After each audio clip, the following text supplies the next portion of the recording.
If you don't know what Battlefield is, it's a game where you shoot people. The gimmick is that it's bigger than any other game where you shoot people. There's a lot of people you can shoot, and you can get shot by helicopters and stuff and ran over by ghost dirt bikes. The campaign is fucking disgusting. Anyway, I played it over and over because I didn't have PlayStation Plus. I swear to God, I felt like a Russian sleeper agent. It's so stupid and sucky. I hate it so much. The only good thing that they did was Final Stand. I'm talking about the whole game, by the way. Guys, why the hell are you still alive? You should all kill yourself! The War of 2020 is the continuation of the War of 2014. If you don't know what the War of 2014 is, then you can go watch the video in the description. Hopefully I've put it there and I haven't forgotten like a stupid stinky asshole. Right, the War of 2020 is the fictional war that you fight in both the single player and the multiplayer. Just like the last video, we'll focus on the campaign first, then the multiplayer. You ready? Me neither. Let's go. What game are we talking about again? The campaign starts off with you closing the door and checking your ammo. And you say fuck. Okay, so you play as Sergeant Wrecker. You treat very important intel from a defective Russian general. It's catboy porn, clearly. Wrecker went into a room so he could jack off to it in private, but... No, that joke is dead. In the middle of exchanging this porn, the Russians ambushed you, which is why you turn up to this desolate, broken-ass school. The squad leader Dunn shows up. You get the catboy porn? Yeah, got it. You make these Ruski motherfuckers perish in front of the civilians of Azerbaijan. That's where you are, by the way. See, the title wasn't lying. Even I don't know what I'm talking about. You kill more people. The game is just this. This got how much money? It's like 7 billion. I could make this. Today I'm announcing my newest creation, Battlefuck 69 Sex of Guns. This time, instead of being soldiers firing bullets from guns, you are a walking gun firing organs from humans. They tried to extract from a building by heli, but it got shot and then they get shredded up the end. Oh, no, I'm kidding. They took in car instead and they drowned. The end. I'm only slightly joking this up because the squad leader did eat shit and he got sent back to the scoreboard. He's probably watching the kill cam going like, "Goddamn chopper horse, a big piece of shit!" The second mission is them trying to rescue a Chinese man who lives in China who saw the catboy porn. He'll describe it to them while they jack off. They fail. The third mission is them trying to board a ship where they recorded some of the catboy porn and kept it for safekeeping. They retrieve it successfully, but not without resistance from some horny Chinese men. Now we get the fuck off this piece of junk. They go back to their ship, the USS Valkyrie, to jack off to it, but not without murdering a few. Oof, wow, you can't say that word anymore. Then Kovic, remember him? He's the one who interrogated you in 3. You made him eat shit in that one. Also eats shit here, but he eats too much and he dies. Goodbye, Kovic. Idiot, fucking dumb piece of shit. And you sail into Singapore. It's right here. New York is in it, right? They do that because the catboy porn was low quality and pixelated and it had no audio. It was shit, basically. They went to Singapore to get the real deal. They were gonna fuck some good old catboys. Can you tell I did cocaine while reading the script? They went and tried to bomb an airport, but they became a friendly fire statistic at the end. No, they don't, but the black guy's fat head gets bashed in. They get captured and Hannah goes to the dark side. That's the woman, by the way. They are transported to prison and they are interrogated by Bohai and Admiral Chang. Bad guys, basically. You are set into a cell with, guess who? Dima! The Groot agent from before! He's still alive! Oh shit, his face looks like it had been through a blender. And they went to take a shower and dropped the soap totally on purpose so they get fucked in the ass. But they flipped some switch and released every single prisoner. Whoops. They shoot some more Chinese soldiers and they finally look outside and oh shit, it's freezing! Ah! I hope my mommy never hears me. You go outside and ride on a cable car and oh shit, is that a helicopter? Ah! Dima dies.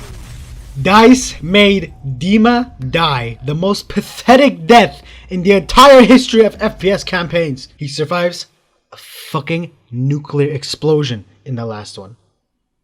A nuclear explosion. A nuclear explosion. They moved to Tashgar, which is fictional. I don't know where the fuck it is. You really asking me where the fuck Tashgar is? What am I, a fucking chemist? I don't know geology, you dumb piece of shit. Anyway, Wrecker gets carried like a baby into the warehouse. It's just stupid. It looks so ridiculous. Then they fight through some Russians. We're fighting Russians this time. We're getting drunk up in this. Wrecker and his squad fight. Oh shit.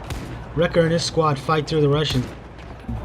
And then this asshole of a lieutenant tells him, if you want to get back to your commanding officer, then go on a little suicide mission, fighting an entire company of trained, deadly, effective Russian soldiers and blow up and disable an entire 1 mile long dam, harboring many anti-aircraft SAMs. If you want to get back to your commanding officer, though. See how stupid it is? What's even more stupid is that they actually do it and succeed.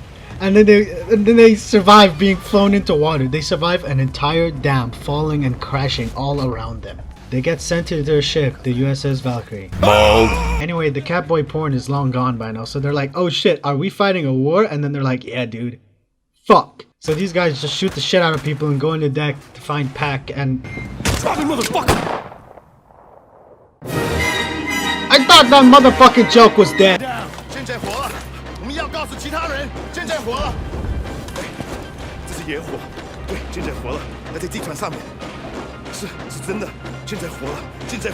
Anyway, they go on another suicide mission trying to C4 Chang's destroyer. This is the underlying plot of BF4. The squad is extremely suicidal and they try to kill themselves over and over by doing stupid ideas, but instead just accidentally become like American heroes. Anyway, the C4 doesn't go off, meaning that someone has to go down and kill themselves by detonating the C4. Irish and Hannah, Irish is the black guy by the way, fight over killing themselves clearly because they want to die. But there are 3 endings. 2 are not different from each other. Choose Irish, he dies. Choose Hannah, she dies. The 3rd ending is the cool one. If you choose no one and you just wait a long time, then the destroyer destroys the ship and Pac dies, and the war continues into the multiplayer. Since this game is set in the same world as 2042 and Irish is still alive in that stupid Exodus film, canonically Hannah is chosen and the war ends. But for the sake of this video, let's just say, oh whoops, the fucking ship exploded. This multiplayer is plagued with neckbeard veterans nowadays. I can't walk 5 feet without getting my ass handed to in 70 million different ways. I fucking hate it. Battlefield 4, 0 out of 10. Cry about it. I'm gonna steal it from the Redditor. I've stolen it from the Redditor. The Redditor has been thieved. China splits into 2 between 2 sides. Shut your goofy ass up!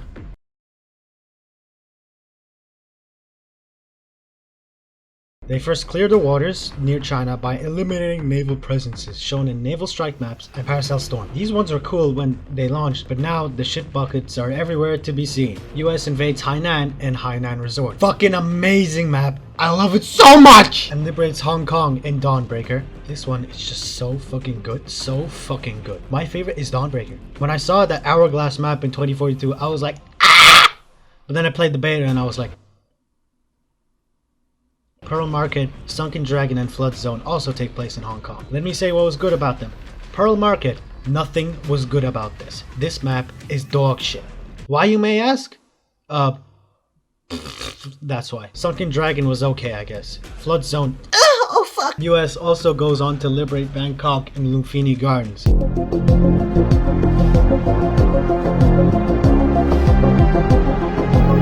To liberate Bangkok and Lumpini Gardens.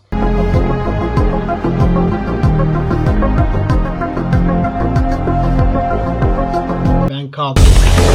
This one is dog water. BF4 maps were just ass compared to BF3's, yo. They liberate Pyongyang in propaganda. Fitting name. This one was okay. US forces in Hainan then march south to secure the southwestern part of China, where they are caught by surprise and defeated by the Chinese in Dragon Pass, hence China Rising, but defeat them in Gillen Peaks. These maps were total ass. No! I'm kidding, they were alright. Meanwhile, US forces landed in Hong Kong, marched toward Shanghai to link up with US forces who were invading Shanghai in Siege of Shanghai. I prefer the skyscraper down. If you don't agree, then you can just stub your toe. And when you look down on it to see if it's bad, I hope it's bad. Bleeding everywhere, hangnails stabbing into your toes. Meanwhile, the good Chinese force, the democratic catboy fetishist Chinese force, are fighting against the Russians who are invading from the west in Gold Mud Railway and Rogue Transmission. US supports Jay's Chinese by fighting off Chang's Chinese at possible Russian invasion points at Silk Road and Altai Range. I'd rather get blasted on the balls by a battering ram than play these maps ever again in my life. The intel found by the Chinese leads Americans to Zava 311, where they find out that in addition to the next-gen ballistic missile technology, they were working on other projects in northern Russia. Ballistic missiles, huh? You mean? Stand close to a missile silo in order to uplink with it. So obviously, US invades northern Russia where final stand maps take place. And the US discovers and claims many future technology such as walker steins and railroads. No, they did not. What would happen is that they would lose because they were severely outmatched with their stupid ass fucking Roland tanks. What war are you fighting here? The Gulf War? Stupid ass Yanks. Pan-Asian coalition superiority. These maps were my favorite DLC maps. They rivaled Dawnbreaker in how fun they are. Because they weren't just new maps, there were new vehicles with it too. And guess what? 2-1-4-2 is my favorite battlefield. Ever. You can't change my mind. Don't try to change my mind! That's it. When 2042 releases, I'll explain the story of that game. I won't touch it! At all! Bye, nerds.